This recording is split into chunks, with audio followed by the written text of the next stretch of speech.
Hello बच्चों, नमस्कार। आप लोग देख रहे हैं यूट्यूब चैनल MCI और मैं हूं विकास त्रिपाठी। बच्चों, SR इंटर कॉलेज की तरफ से आप लोगों को ये ऑनलाइन कक्षाएं उपलब्ध कराई जा रही हैं। आज हम लोग कक्षा 9 के विषय गणित में टॉपिक वृत्त को देखेंगे। तो सबसे पहले आता है कि ये जो चैप्टर का नाम है, टॉपिक का नाम है वृत्त। ये वृत्त क्या है, वृत्त किसे कहते हैं? एक नियत बिंदु से, नियत माने होता है निश्चित, एक नियत बिंदु से समान दूरी पर स्थित अनंत बिंदुओं के समुच्चय यानी समूह से घिरी हुई बंद आकृति को वृत्त कहते हैं। एक नियत बिंदु से समान दूरी पर स्थित अनंत बिंदुओं के समुच्चय से घिरी हुई बंद आकृति को वृत्त कहते हैं। ये जो आकृति आपको बनी दिखाई दे रही है, इसी आकृति को वृत्त कहा जाता है। और ये जो नियत बिंदु है, इस नियत बिंदु को वृत्त का केंद्र कहते हैं। एक नियत बिंदु से समान दूरी पर स्थित अनंत बिंदुओं के समुच्चय से घिरी बंद आकृति को वृत्त कहते हैं और उस नियत बिंदु को वृत्त का केंद्र कहते हैं। अब अगली परिभाषा आती है, वृत्त की परिधि क्या है? वृत्त में परिधि क्या होती है? वह वक्र रेखा जिससे वृत्त बनता है। जैसे हम एक नया वृत्त बनाए, हमने एक ऐसा वृत्त बना लिया, तो ये जो वृत्त है ये एक वक्र, वक्र माने होता घुमावदार, टेढ़ी मेढ़ी। तो ये जो वृत्त बना है ये घुमावदार रेखा से बना हुआ है। तो जिस घुमावदार रेखा से ये वृत्त बना है, यही घुमावदार रेखा इस वृत्त में परिधि कहलाती है। यानी वह वक्र रेखा जिससे वृत्त बनता है उसे वृत्त की परिधि कहते हैं। ये यहां से लेकर ये पूरी रेखा इस वृत्त की परिधि आती है, कहलाती है, और इसकी लंबाई को परिधि की लंबाई कहते हैं। अगली परिभाषा में आती है वृत्त की त्रिज्या, यानी वृत्त में त्रिज्या क्या होती है। ये एक वृत्त है और ये उस वृत्त का केंद्र है। अगर हम वृत्त के केंद्र को परिधि से मिला दें तो ये जो रेखाखंड हमें प्राप्त होता है, इसी को हम वृत्त की त्रिज्या कहते हैं।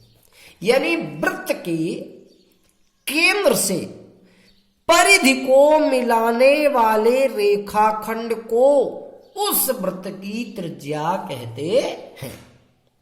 वृत्त के केंद्र से परिधि को मिलाने वाले रेखाखंड को वृत्त की त्रिज्या कहते हैं। बच्चों याद रहे, किसी वृत्त में अनंत त्रिज्याएं खींची जा सकती हैं, लेकिन एक ही वृत्त की सभी त्रिज्याओं की लंबाइयां सदैव बराबर होती हैं। ये विशेष पॉइंट है वृत्त की त्रिज्या से संबंधित, इसको हमें याद रखना होगा। अगली परिभाषा आती है वृत्त में जीवा। जीवा किसे कहते हैं? तो सुने ध्यान से। ये एक वृत्त है। ये वृत्त की परिधि पर हमने दो बिंदु ले लिए, एक का नाम ए हो गया, दूसरे का नाम बी हो गया। अगर हम बिंदु ए को बिंदु बी से मिलाते हुए एक रेखाखंड खींच दें तो यही रेखाखंड इस वृत्त में जीवा कहलाएगा। यानी वृत्त पर, वृत्त पर का मतलब होता है वृत्त की परिधि पर। वृत्त पर स्थित किन्हीं दो बिंदुओं को मिलाने वाले रेखाखंड को उस वृत्त की जीवा कहते हैं। वृत्त पर स्थित किन्हीं दो बिंदुओं को मिलाने वाले रेखाखंड को उस वृत्त की जीवा कहते हैं। बच्चों, किसी वृत्त में जीवाओं की संख्या भी अनंत हो सकती है, लेकिन इन जीवाओं की लंबाइयां बराबर नहीं होती। कुछ जीवाएं समान लंबाई की भी होती हैं और कुछ जीवाओं की लंबाइयां अलग अलग लंबाई में भी होती हैं। अगली परिभाषा आती है वृत्त में व्यास। व्यास क्या होता है? बच्चों, एक वृत्त है, ये उस वृत्त का केंद्र है। अब हमने इस वृत्त में एक ऐसी जीवा खींच दी है जो वृत्त के केंद्र से होकर जा रही है। देख रहे होंगे आप लोग, ये वृत्त का केंद्र है। ये वृत्त पर दो बिंदु थे जिनको हमने आपस में मिलाने वाला रेखाखंड खींच दिया, तो ये वृत्त की जीवा हो गई। लेकिन ये जीवा वृत्त के केंद्र से होकर जा रही है, तो अब इस जीवा को हम वृत्त में व्यास बोलते हैं। यानी वृत्त के केंद्र से होकर जाने वाली जीवा को उस वृत्त का व्यास कहते हैं। यानी अगर वृत्त की कोई जीवा वृत्त के केंद्र से होकर गुजरती है तो उसी जीवा को वृत्त का व्यास कहा जाता है। बच्चों, याद रहे, किसी वृत्त में अनंत व्यास खींचे जा सकते हैं। जैसे एक व्यास ये भी खींच दिया, एक और खींच दिया, एक और खींच दिया, एक और खींच दिया, ऐसे कई व्यास खींचे जा सकते हैं। एक ही वृत्त के सभी व्यासों की लंबाई आपस में बराबर होती है। बच्चों, हम कह सकते हैं कि किसी वृत्त में जो व्यास है वो उस वृत्त की सबसे बड़ी जीवा होती है। नेक्स्ट, अगली जो परिभाषा होगी वृत्तखंड। यानी वृत्तखंड किसे कहते हैं? तो ध्यान दें बच्चों, अभी हमने चित्र बनाया था जीवा के लिए, इसी चित्र में हम वृत्तखंड को देख लें। आज जब हमने इस वृत्त में एक जीवा खींची तो हम देख रहे थे कि हमारा वृत्त दो भागों में विभाजित हो गया। एक भाग ये हिस्सा दिखाई दे रहा है जिसे अभी हम छायांकित यानी डार्क कर रहे हैं, इसको एक ये हिस्सा है, और एक ऊपर का हिस्सा बचा है जिसे हमने छायांकित नहीं किया या जिसको हम हल्के से छायांकित कर रहे हैं। एक को ज्यादा छायांकित कर दिया, डार्क कर दिया, एक को हल्के से छायांकित किया।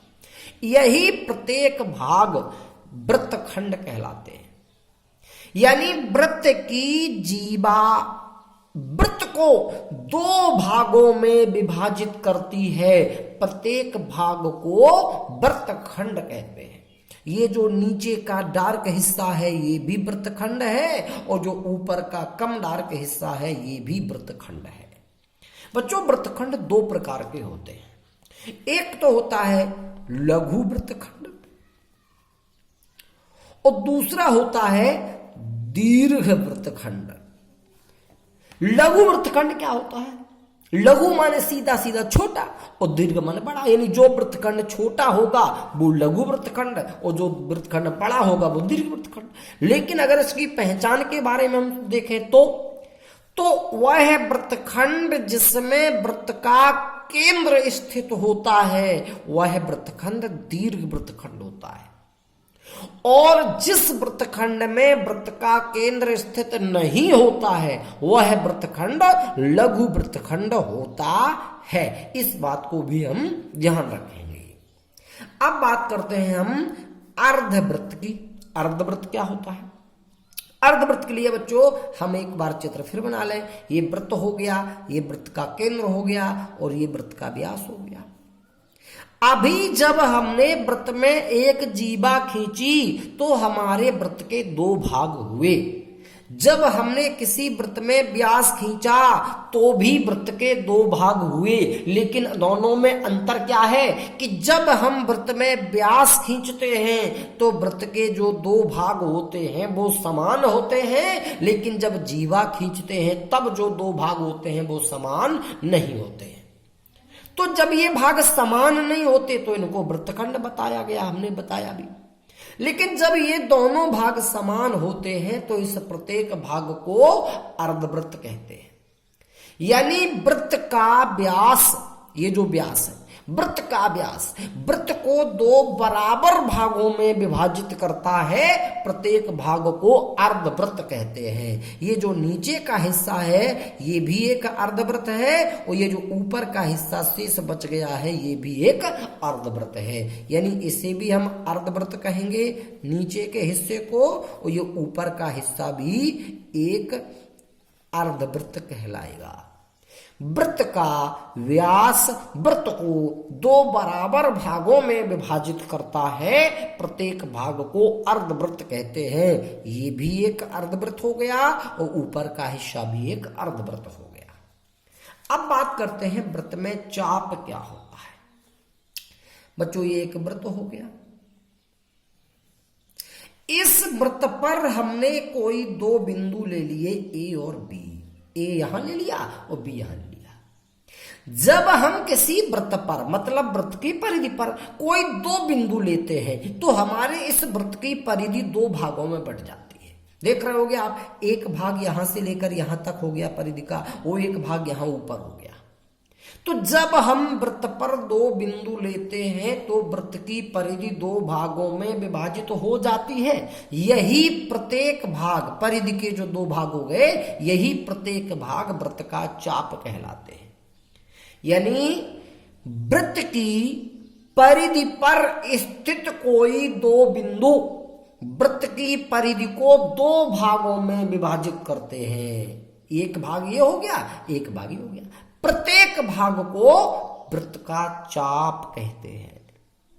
वृत्त की परिधि पर स्थित दो बिंदु वृत्त की परिधि को दो भागों में विभाजित कर देते हैं, प्रत्येक भाग को वृत्त का चाप कहते हैं। बच्चों चाप दो प्रकार के होते हैं, एक होता है लघु चाप, एक होता है दीर्घ चाप। लघु माने छोटा और दीर्घ माने बड़ा। यानी जो चाप छोटा होता है वो लघु चाप होता है, जो चाप बड़ा होता है वो दीर्घ चाप होता है। अब इसकी पहचान क्या है तो ध्यान देंगे कि अगर किसी चाप द्वारा केंद्र पर बना कोण 180 अंश से कम है तो वह चाप लघु चाप होता है। या हम कह सकते हैं कि जिस चाप की लंबाई अर्धवृत्त की लंबाई से कम, वो भी हमने अर्धवृत्त पढ़ा था, जो व्यास होता है उसके द्वारा जो चाप बनता वो अर्धवृत्त। तो फिर अगर इसकी लंबाई अर्धवृत्त से कम है तो ये लघु चाप है, या इसके द्वारा केंद्र पर बना कोण 180 से कम है तो ये लघु चाप है। इसी प्रकार दीर्घ चाप, यदि चाप द्वारा केंद्र पर बना कोण 180 अंश से अधिक हो तो वह चाप दीर्घ चाप होता है। या जिस चाप की लंबाई अर्धवृत्त की लंबाई से अधिक हो तो वह भी दीर्घ चाप होता है। ये हो गए आपके चाप। अब चाप के बाद बात करते हैं चाप का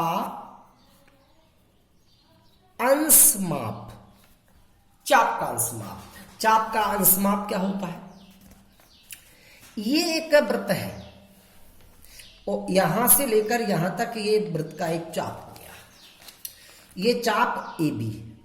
बच्चों ध्यान देंगे, हम किसी चाप का नाम दो तीन प्रकार से लिख सकते हैं।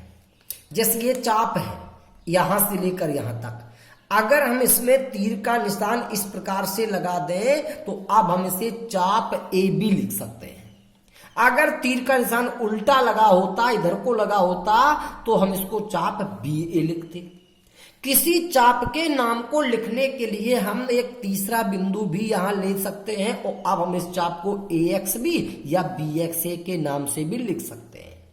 तो इस चाप को अब हम चाप AXB या चाप BXA ऐसे भी लिख सकते हैं, या हम इसको चाप AXB या चाप BXA ऐसे भी लिख सकते हैं। ये एक ही चाप के चार प्रकार से नाम हैं। अगर यहां पर हमने एक्स बिंदु ना लिया होता तो तीर का निशान ऐसे दिखा के इसे हम चाप ए भी लिख सकते हैं। इसी प्रकार ऊपर के चाप के भी नाम हम ले सकते हैं। तीसरा कोई बिंदु ले लेंगे तो मान लो यहाँ पी ले लिया, तो अब ये चाप एपी भी या बीपीए के नाम से प्रदर्शित हो जाएगा। अब हम बात कर रहे थे चाप के अंश माप की। तो ये वृत्त का एक चाप है ए बी, ये वृत्त का केंद्र हो गया ओ। हमने केंद्र ओ को ए और बी से मिला दिया, यानी चाप के सिरों को केंद्र पर मिला दिया। तो अब देखो कि वृत्त के केंद्र पर एक कोण बन गया। इस कोण की माप को ही इस चाप का अंश माप कहते हैं। वृत्त के किसी चाप द्वारा केंद्र पर बनाए गए कोण की माप को, ये जो कोण बना है इस कोण की माप को ही चाप का अंश माप कहते हैं। वृत्त के किसी चाप द्वारा केंद्र पर बनाए गए कोण की माप को ही चाप का अंश माप कहते हैं। चाप के अंश माप को लिखने के लिए शॉर्ट में जो नाम इसका लिखे तो हम चाप का नाम के पहले एम और लिख दें। एम माने measurement of arc A B, माने चाप ए बी का अंश माप। तो जैसे चाप का नाम था ए एक्स बी, चाप का नाम चाप ए एक्स बी, इसी के पहले स्मॉल एम लिख दो तो एम चाप ए एक्स बी हो गया। इसे हम पढ़ेंगे चाप ए बी का अंश माप। बच्चों इस बात पर विशेष ध्यान देंगे कि चाप के अंश माप को कैसे लिखना है। चाप के नाम के पहले स्मॉल एम लिख दो, ये उस चाप के अंश माप को प्रदर्शित करता है। अब हम अगली हेडिंग के बारे में बात करते हैं। अगली हेडिंग होगी त्रिज्यखंड। त्रिज्यखंड क्या है? ये एक वृत्त हो गया। इस वृत्त की ये दो त्रिज्याएं हो गई। एक त्रिज्या हो गई ओ ए और दूसरी त्रिज्या हो गई ओ बी। अब हम देख रहे हैं कि ये दो त्रिज्याएं जो हैं और एक ये जो चाप है जिसको हम चाप ए बी कह दें, चाप ए बी और इन दो त्रिज्याओं ने मिलकर के एक बंद आकृति का निर्माण किया है। यही बंद आकृति हमारी त्रिज्यखंड कहलाती है। यानी वृत्त की दो त्रिज्याओं और एक चाप से घिरी बंद आकृति को त्रिज्यखंड कहते हैं। बच्चों त्रिज्यखंड भी दो प्रकार के होते हैं, वही लघु त्रिज्यखंड और दीर्घ त्रिज्यखंड। लघु त्रिज्यखंड का मतलब है वह त्रिज्यखंड जो लघु चाप से बना है। ये लघु चाप दिख रहा है आपको, लघु चाप से जो त्रिज्यखंड बना है ये लघु त्रिज्यखंड है, और जो दीर्घ चाप से त्रिज्यखंड बनेगा वो दीर्घ त्रिज्यखंड कहलाएगा। तो लघु चाप से बने हुए त्रिज्यखंड को लघु त्रिज्यखंड और दीर्घ चाप से बने हुए त्रिज्यखंड को दीर्घ त्रिज्यखंड कहते हैं। या ऐसे कह दो कि जिस त्रिज्यखंड का केंद्रीय कोण 180 अंश से कम हो वो लघु त्रिज्यखंड होता है, और जिस त्रिज्यखंड का केंद्रीय कोण 180 अंश से अधिक हो वह दीर्घ त्रिज्यखंड होता है। बच्चों अगली परिभाषा हम लोग पढ़ेंगे सर्वांग समवृत्त। सर्वांग समवृत्त या इसी को हम बराबर वृत्त भी कह सकते हैं। बराबर वृत्त, सर्वांग समवृत्त या बराबर वृत्त क्या होते हैं? सर्वांग समवृत्त या बराबर वृत्त ने एक से अधिक ऐसे वृत्त जिनकी त्रिज्याएं आपस में बराबर होती हैं वे वृत्त सर्वांग समवृत्त या बराबर वृत्त कहलाते हैं। जैसे हमने यहां पर दो वृत्त बना लिए और इन दोनों की त्रिज्याएं समान है, बराबर है। मान लो दोनों की त्रिज्याएं 5-5 सेंटीमीटर है, तो ये दोनों वृत्त सर्वांग समवृत्त या बराबर वृत्त कहलाते हैं। एक से अधिक ऐसे वृत्त जिनकी त्रिज्याएं आपस में बराबर होती हैं वे वृत्त सर्वांग समवृत्त या बराबर वृत्त कहलाते हैं। और अंतिम परिभाषा बच्चों आज की होगी सर्वांग समचाप। सर्वांग समचाप आपके चैप्टर वृत्त के लिए सबसे महत्वपूर्ण डेफिनेशन है ये सर्वांग समचाप। बहुत ध्यान से सुनेंगे इस बात को। बच्चों ये एक वृत्त है, इस वृत्त में हमने एक चाप ए बी ले लिया और एक चाप हमने इसका सी डी ले लिया। एक ही वृत्त है लेकिन चाप हमने दो ले लिए, एक चाप ए बी और एक चाप सी डी।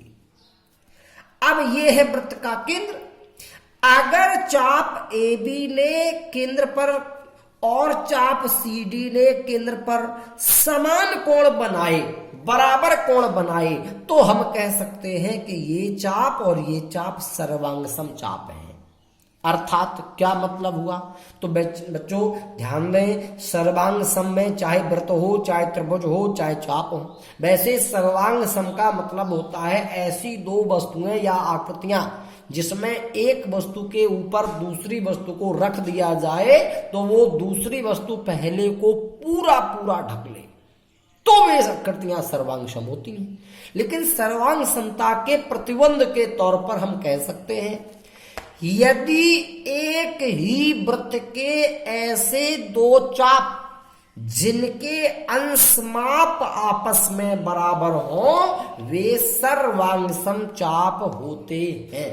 यानी अगर दो चापों को देखना हो सर्वांग सम है कि नहीं, तो वो एक ही वृत्त के चाप हो और बस वो समान कोण बनाते हो केंद्र पर, अर्थात उनके अंशमाप बराबर हो, तो वे सर्वांग सम चाप कहलाते हैं।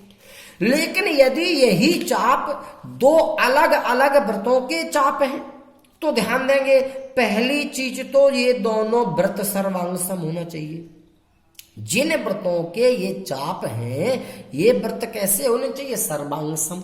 फिर इन चापों के अंशमाप भी कैसे होने चाहिए? बराबर। इसमें दोनों चीजें होनी चाहिए, एक तो वृत्त सर्वांग सम हो, दूसरा चापों के अंशमाप बराबर हो, तो ये चाप सर्वांग सम चाप होते हैं, अन्यथा ये सर्वांग सम नहीं होते। अब अगर हम इसके लिए परिभाषा बोलें तो कहेंगे दो सर्वांग सम वृत्तों के ऐसे चाप जिनके अंशमाप आपस में बराबर होते हैं वे सर्वांग सम चाप कहलाते हैं।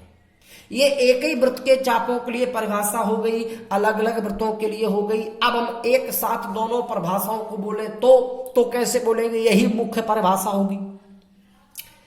एक ही वृत्त के अथवा दो सर्वांग सम वृत्तों के, एक ही वृत्त के अथवा दो सर्वांग सम वृत्तों के ऐसे चाप जिनके अंशमाप आपस में बराबर हों, जिनके अंशमाप आपस में बराबर हो वे चाप सर्वांग सम चाप होते हैं।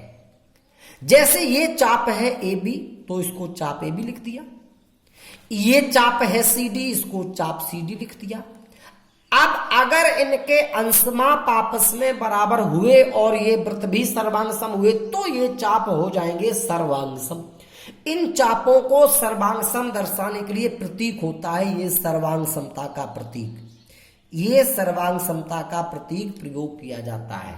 अगर ये चाप सर्वांग सम है तो लिखते हैं चाप ए बी सर्वांग सम चाप सी डी। इस प्रकार से आपको दो सर्वांग सम चापों को प्रदर्शित करना होता है। बच्चों आज के इस वीडियो में इतना ही। आप लोगों को इन परिभाषाओं से संबंधित एक पीडीएफ फाइल भेजी जाएगी जिससे सारी परिभाषाएं आप लोग चित्र सहित नोट कर लें और इन सारी परिभाषाओं को याद कर लें। और यदि किसी भी प्रकार की कोई भी परिभाषा आपको समझ में ना आई हो तो व्हाट्सएप पर कांटेक्ट कर सकते हैं। धन्यवाद।